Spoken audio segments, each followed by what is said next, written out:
Assalamu alaikum students, welcome again to my channel, The Lessons of Literature. I hope all of you will be fine, happy and healthy. Today we are going to discuss a novel, Mrs. Dalloway, written by Virginia Woolf.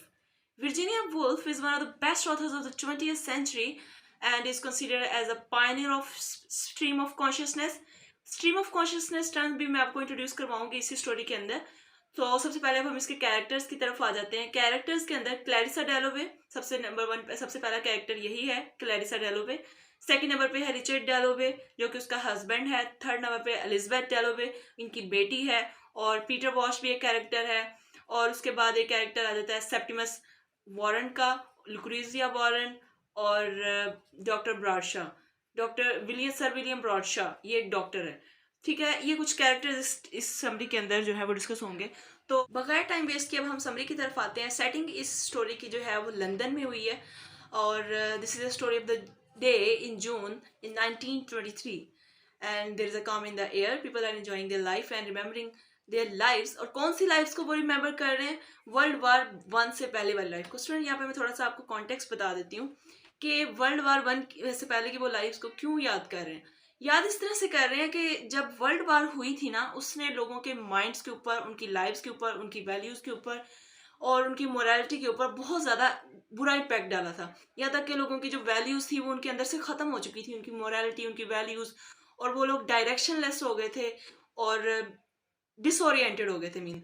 तो इस तरह की बात यह है कि ये world war one के बाद जो लोगों के जो हेमिंगवे जो है एक राइटर है, उन्होंने भी थोड़ा सा अपने वर्क्स के अंदर ये कॉन्टेक्स्ट जो है वर्ल्ड वार वन को जो है थोड़ा सा रिलेट किया है कि वर्ल्ड वार वन ने जो है वो लोगों की लाइफ्स के ऊपर बहुत ज़्यादा इम्पैक्ट डाला.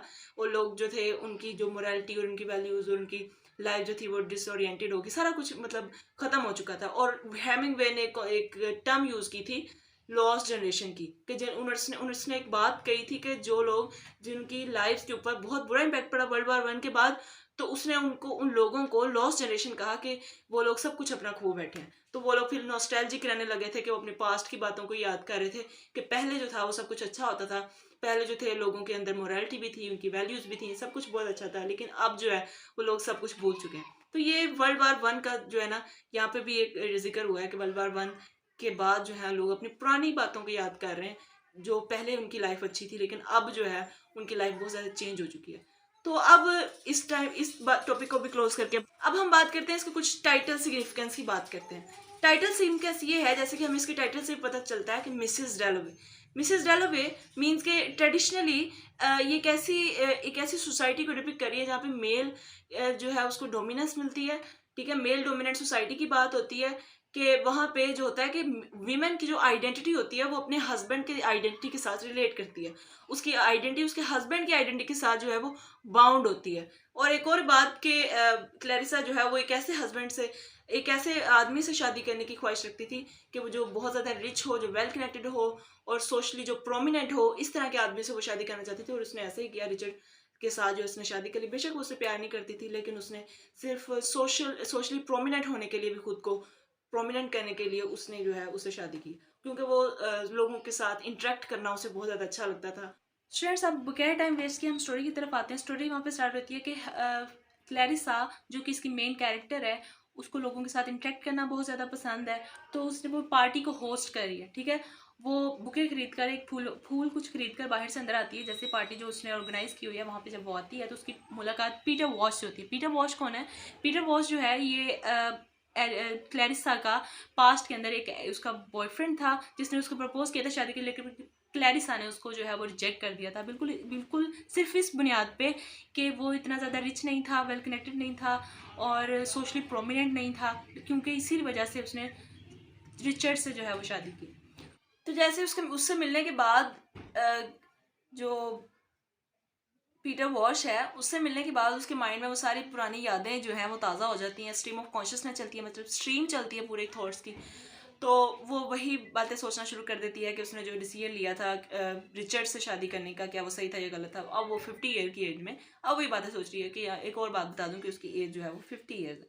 ठीक है, अब वो सारी चीज़ें उसके माइंड में चलना शुरू होती है. अब दूसरी तरफ क्या हो रहा है कि रिचर्ड जो है वो लोगों के साथ डील कर रहा है, लोगों के साथ लंचेस कर रहा है और उनके साथ मीटिंग में जो है वो इन्वॉल्व है.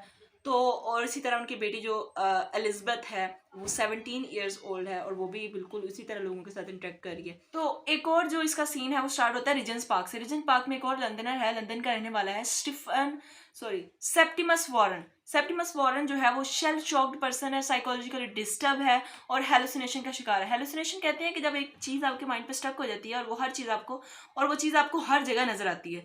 इसी तरह उसको अपने बेस्ट फ्रेंड जो है वो जो उसकी डेथ हो चुकी है, एवंस जिसका नाम है, एक वार के अंदर उसका बेस्ट फ्रेंड था ये, और उसकी डेथ हो गई थी, जो उसको इतना ज़्यादा उस बात का सदमा पहुंचा है और वही चीज़ उसके माइंड पे जो है वो चिपक गई है और वो हर चीज़ उसको वो नजर आती है, हर जगह वो उसको अपना फ्रेंड जो है वो नजर आता है। सेप्टिमस की जो वाइफ है जो कि इटालियन लेडी है, वो अपने हस्बैंड को मुख्तलिफ डॉक्टर्स के पास लेके जाती है कि वो उसका बेहतर से अच्छे तरीके से ट्रीटमेंट हो सके, उसका हस्बैंड जो है बिल्कुल ठीक हो जाए। तो वो क्या करती है, उसने कुछ अपॉइंटमेंट भी ले रखी है। अब वो डॉक्टर जाते हैं, डॉक्टर सर विलियम ब्रॉडशॉ इनके डॉक्टर का नाम है, उनके पास जाते हैं। और वो जब स्टीफन उनके पास जाता है और जब उसको लगता है कि मुझे कहीं उसको ऐसे मतलब खौफ होता है कि कहीं ये डॉक्टर जो है वो मेरी जान ना ले ले या मुझे मार ना दे, कुछ इस टाइप का उसको खौफ होता है। वो क्या करता है कि वो विंडो से जो है वो छलांग लगा देता है और वहाँ से मर जाता है। तो मतलब कि ये कि अपने उसको ऐसा लगता है कि इसके अलावा उसके पास और कोई हल नहीं है, उसके पास इसके अलावा कोई अल्टरनेटिव नहीं है, और ये सोच के उसको डॉक्टर से फेयरफुल हो जाता है और वो क्या करता है विंडो से छलांग लगाता है और मर जाता है। तो ये स्टोरी यहाँ पे सीन खत्म होता है। उसके बाद एक और दोबारा से वही सीन पार्टी की तरफ शुरू होता है कि पार्टी जो है वो बहुत सक्सेसफुल हो रही है, पार्टी जो है कामयाब तरीके से चल रही है, ठीक है। वहाँ पे प्राइम मिनिस्टर भी आता है और जो कि एक ग्रेट ऑनर हो जाता है पार्टी के लिए, ठीक है। तो जैसे ही क्लैरिसा जो है वो ये न्यूज़ सुनती है सेप्टिमस की डेथ की, बेशक उसने उसको कभी देखा नहीं होता कि वो कैसा है क्या है, या उसके साथ कोई रिलेशन नहीं होता, कोई इंटरेक्शन नहीं होती उसके साथ, सेप्टिमस के साथ, लेकिन उसको बहुत ज़्यादा उस बात का सदमा पहुंचता है, बहुत ज़्यादा वो उस चीज़ को लेकर अपने माइंड पर स्टक कर लेती है और बिल्कुल जो है उस चीज़ के बारे में सोचना शुरू कर देती है और अपनी लाइफ पे थोड़ा सा अप्लाई करना शुरू कर देती है। इसी तरह एक सीरीज उसके माइंड में थॉट्स की जो है वो चलती रहती है। तो यहाँ पे हमारी स्टोरी खत्म हो जाती है। अब हम बात करते हैं इसके कुछ थीम्स की जो इसके अंदर डिस्कस किए गए हैं, कि ये जो पूरी स्टोरी है इसके अंदर डिप्रेशन का थीम हमें नजर आता है, ओप्रेशन का थीम नजर आता है। और ये देखते हैं कि ये जो पूरी स्टोरी है क्लैरिसा की लाइफ के ऊपर जो है वो इर्द गिर्द उसके रिवॉल्व कर रही है। और रिवॉल्व कैसे कर रही है कि इसमें स्ट्रीम ऑफ कॉन्शियसनेस बहुत ज़्यादा पाई जा रही है स्टोरी के अंदर। कैसे कि क्लैरिसा जो है वो जैसे पीटर वॉच से मिलती है तो उसके माइंड में एक सीरीज चलना शुरू हो जाती है थॉट्स की। स्ट्रीम ऑफ कॉन्शियसनेस यही होता है कि एक्चुअली आप जो है ना, आपके माइंड के अंदर एक स्ट्रीम चलती है थॉट्स की, एक फ्लो चलता है थॉट्स का, और वो चलता रहता है, ठीक है। उस पर कोई रिस्ट्रिक्शन नहीं होती। जो थॉट्स होते हैं वो स्ट्रीम ऑफ कॉन्शियसनेस जो होती है वो लिमिटलेस होती है, टाइमलेस होती है, ठीक है। आप एक टाइम में बैठकर कहीं भी जो है वो सोच सकते हैं, पास्ट के बारे में भी सोच सकते हैं, ठीक है।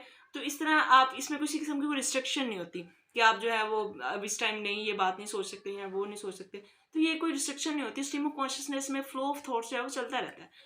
तो ये और आपकी अपनी जो कॉन्शियसनेस होती है, your consciousness is actually your awareness about your self and the world around you.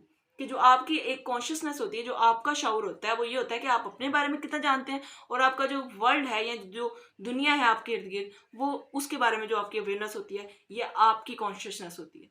तो ये स्ट्रीम ऑफ कॉन्शियसनेस जो है इस पूरी स्टोरी के अंदर बहुत ज़्यादा चलती है। जब डेथ होती है सेप्टिमस वॉरेन की, या जब इसके अलावा भी देखें कि सेप्टिमस वॉरेन जो है वो अपने पास्ट में अपने वो फ्रेंड की डेथ को ही लेकर जो है वो उसी में जो है वो खो गया, उसके अलावा उसको कुछ नजर ही नहीं आ रहा। तो ये भी कुछ वहाँ पे भी देख सकते हैं। और एंड पे जब क्लैरिसा जो है जब उसकी डेथ का सुनती है, तो वो भी एक स्ट्रीम उसके माइंड में वो थॉट्स, बेशक उसको जानती भी नहीं है, तो उसके माइंड में फिर वहाँ से थॉट्स जो है वो चलना शुरू हो जाते हैं। तो यहाँ पे भी हमें स्ट्रीम ऑफ कॉन्शियसनेस देखने को मिलती है। तो अच्छा, मिसेस डैलोवे जो नॉवल है, अगर इसको हम एज ए साइकोलॉजिकल नावल भी देखें तो इसमें क्या है कि कुछ जो कैरेक्टर्स हैं उनके इनर वर्ल्ड को दिखाया गया, उनकी इनर लाइफ को और उनकी इनर फीलिंग्स को दिखाया गया, और उनके शिमरिंग एक्सपीरियंसेस जो हैं उनको पोर्ट्रे किया गया। और हम ये देखते हैं कि मिसेस डैलोवे के अंदर जो वुल्फ है वो अपने इनर वर्ल्ड को एक वॉइस दे रही है, कैरेक्टर्स की इलनेस को शो करवा कर, उनके बाइपोलर डिसऑर्डर्स को रिप्रेजेंट करके वो अपने इनर वर्ल्ड को जो है वो रिप्रेजेंट कर रही है, ठीक है। और हम देखते हैं कि जो क्लैरिसा है कुछ मोमेंट्स के ऊपर हमें बहुत ज़्यादा डिलाइटेड नजर आती है और कुछ मोमेंट्स के ऊपर जो है वो बहुत ज़्यादा डिप्रेस नजर आती है। तो उसका जो ओवरऑल हमें एक अफेक्ट नजर आता है वो ये रिप्रेजेंट करता है कि वो जो है थोड़ी सी डिप्रेस्ड है, थोड़ी नहीं बहुत ज़्यादा डिप्रेस्ड है, ठीक है। साइकोलॉजिकल जो है साइकोलॉजिकल नॉवल की जो डेफिनेशन है वो क्या होती है, एक ऐसा नॉवल होता है जिसमें जो है कैरेक्टर्स के एक्सटर्नल एक्शंस की बजाय उनके इनर फीलिंग्स को, थॉट्स को और उनके इमोशंस को जो है वो ज़्यादा, इमोशन जो है वो हमें ज़्यादा इंटरेस्टिंग लगते हैं। तो इस तरह के ये जो नॉवेल्स होते हैं जो साइकोलॉजिकल होते हैं। तो स्टूडेंट्स, यहाँ पे हमारी वीडियो जो है ख़त्म होती है, और उम्मीद है कि आपको पसंद आई होगी, और अगर आपको पसंद आई तो प्लीज़ मुझे कमेंट्स में ज़रूर बताइएगा। दुआओं में याद रखिएगा। अल्लाह हाफिज़।